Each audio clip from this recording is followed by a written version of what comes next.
Bonsoir à vous tous. Je vais vous montrer aujourd'hui comment utiliser le moteur pas à pas. C'est un moteur qui est précis ici, qui est utilisé dans les imprimantes 3D, dans les scanners, dans les appareils photo et pour d'autres mouvements qui nécessitent la précision. Donc, avec le moteur pas à pas, celui-là, il fonctionne avec une tension continue de 5 volts. Et voici la référence, il est connu, donc c'est le 28 BYJ48. Et généralement, il est fourni avec ce driver, donc pour faciliter sa connexion et sa programmation. Donc avec la carte Node MCU ou Arduino ou quelque chose comme ça. Donc ce que nécessite ce moteur, donc on a dit c'est ce driver, donc là où il y a la connexion du moteur avec le driver, et ici on fait sortir 4 câbles et on les branche avec la carte Node MCU, donc comme celui-là. Donc vous pouvez voir il y a un ordre qu'il faut respecter pour avoir une vitesse optimale du moteur. Donc ici, donc je vais essayer de vous montrer l'ordre. Donc voilà, donc jaune, vert, bleu et puis mauve. Voilà, de in 1, in 2, in 3, in 4. Donc ils sont branchés dans des 1, des 2, des 3 et des 4. Donc pour l'alimentation, on a pu brancher donc cette alimentation de 5 volts dans la carte avec donc pour obtenir 3 volts. Mais pour tourner mieux et pour avoir un courant plus important, donc j'ai préféré de mettre cette pièce là qui est alimentée directement de l'USB à 5 volts. Ici, le câble il est de type mini USB type B. Voilà.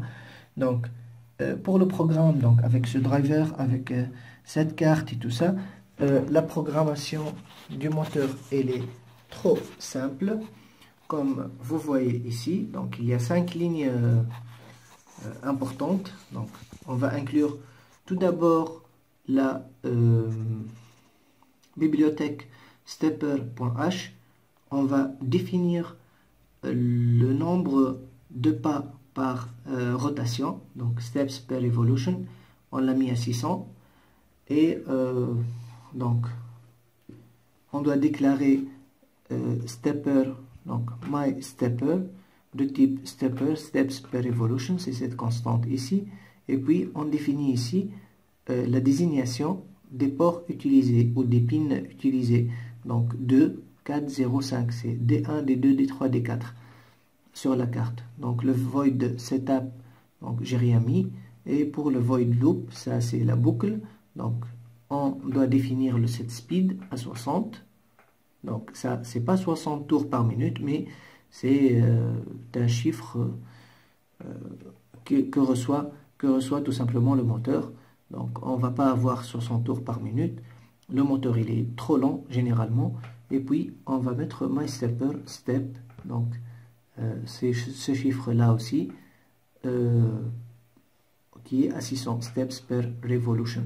Donc on a deux paramètres qu'il faut contrôler. Donc le 600 ici et le 60 ici. Donc j'ai essayé beaucoup de couples de chiffres, donc c'est-à-dire j'ai varié beaucoup les chiffres, et parce que beaucoup qui se plaignent que le moteur ne fonctionne pas, et lorsque j'ai essayé avec plusieurs valeurs, j'ai pu optimiser le fonctionnement du moteur, et je trouvais même qu'il y a une formule. Donc ici, comme vous voyez, voilà, donc le steps per revolution et le speed. Donc j'ai trouvé que ça fonctionne uniquement dans ces intervalles là, lorsque steps per revolution entre 0 et 600 et le speed entre 0 et 80. Mais j'ai préféré Et voilà, le nombre de tours effectifs donc, du moteur, il est égal à steps per revolution multiplié par la speed et divisé par 2000. C'est-à-dire, si on prend 660 comme dans notre exemple, on va avoir 18 tours par minute. On peut augmenter encore à 80, mais j'ai trouvé qu'il faut assister le moteur lors de son premier démarrage. C'est-à-dire, si elle est à 80, il va tourner à 24 tours par minute, mais à son démarrage, il faut lui donner un petit coup de main pour qu'il démarre, parce que apparemment, ici, les engrenages à l'intérieur de ce moteur ne s'engrènent pas automatiquement.